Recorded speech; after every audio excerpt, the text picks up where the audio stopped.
चाहते थे लड़कियां और पढ़े, कोई साइकिल नहीं चलाती थी। यहां तक कि राजधानी है पटना, उस पटना में भी कोई लड़की को साइकिल चलाते हुए नहीं देखा था। और कुछ लोग तो जानते ही है, जब हम अच्छा काम करते हैं तो कुछ लोगों को बड़ा बुरा लगता है। हमने हंसते हुए कहा कोई की हिम्मत नहीं, कोई तंग नहीं करेगा, हर परिवार को दे रहे हैं, जो भी अपने परिवार को पढ़ाएंगे। मैट्रिक की परीक्षा में लड़का से भी लड़की 200-300 ज्यादा थी। अब ये स्थिति लड़कियों की हो गई। जब गांव जाना है तो शायद ही कुछ गांव को पहुंचने के लिए रास्ता बना रहता था।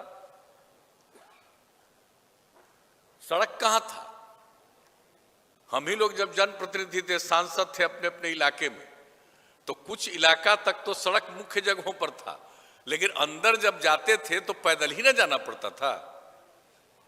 केंद्र में मंत्री भी थे श्रद्धेय अटल जी के नेतृत्व में, और जब लौट करके अपने क्षेत्र में जाते थे तो एक दिन अगर अपने क्षेत्र में जाते थे तो औसतन 12 किलोमीटर पैदल चलते थे।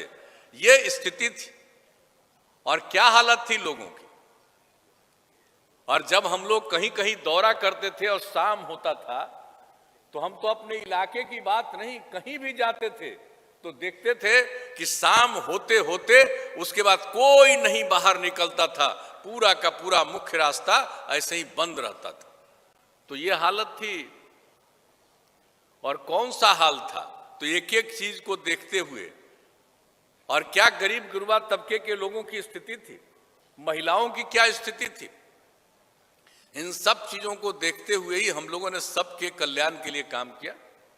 और जो काम किया हम लोगों ने, चाहे आप देख लीजिए, महिलाओं के लिए काम किया, अल्पसंख्यक समुदाय के लिए काम किया।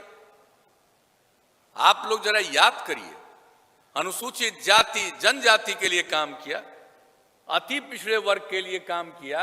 काम तो सबके लिए किया, लेकिन ये किनारे पड़े हुए थे, इसलिए इनको आगे बढ़ाने के लिए और मुख्य धारा से जोड़ने के लिए इन लोगों के लिए विशेष पहल की। और क्या हालत थी महिलाएं, उनको कोई काम मिलता था? और जो महिलाओं की स्थिति थी, अपने गांव में खेत वगैरह में तो कुछ काम कर लेती थी, लेकिन कोई इज्जत नहीं। तो जो स्थिति थी, बच्चियों को पढ़ने में दिक्कत, लोगों की आर्थिक स्थिति ऐसी थी, और 5वें क्लास तक तो कुछ पढ़ लेती थी, लेकिन 5वें क्लास के बाद उसको आगे भेजना था तो उसके लिए ठीक ठाक कपड़ा चाहिए, तो देने की स्थिति में नहीं। तो ये सब जो हालत थी उन दिनों की, उसके सुधार के लिए हम लोगों ने क्या किया था?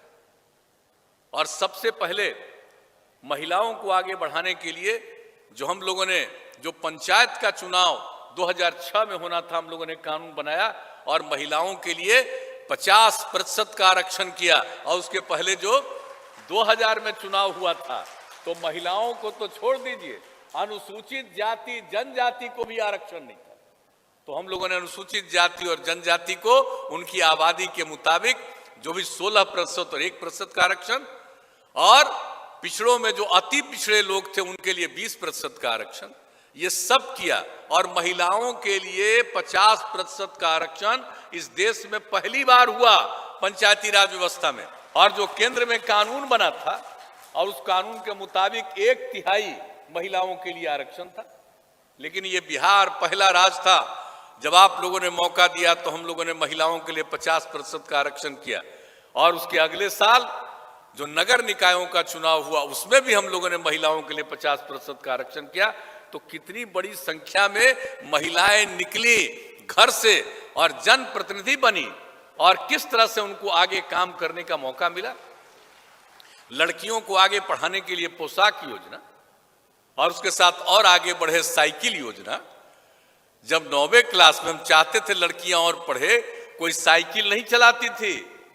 यहां तक कि राजधानी है पटना, उस पटना में भी कोई लड़की को साइकिल चलाते हुए नहीं देखा था। जब हम लोगों ने साइकिल योजना की शुरुआत कराई और 2008 से लागू किया, कितनी खुशी हुई लड़कियों में।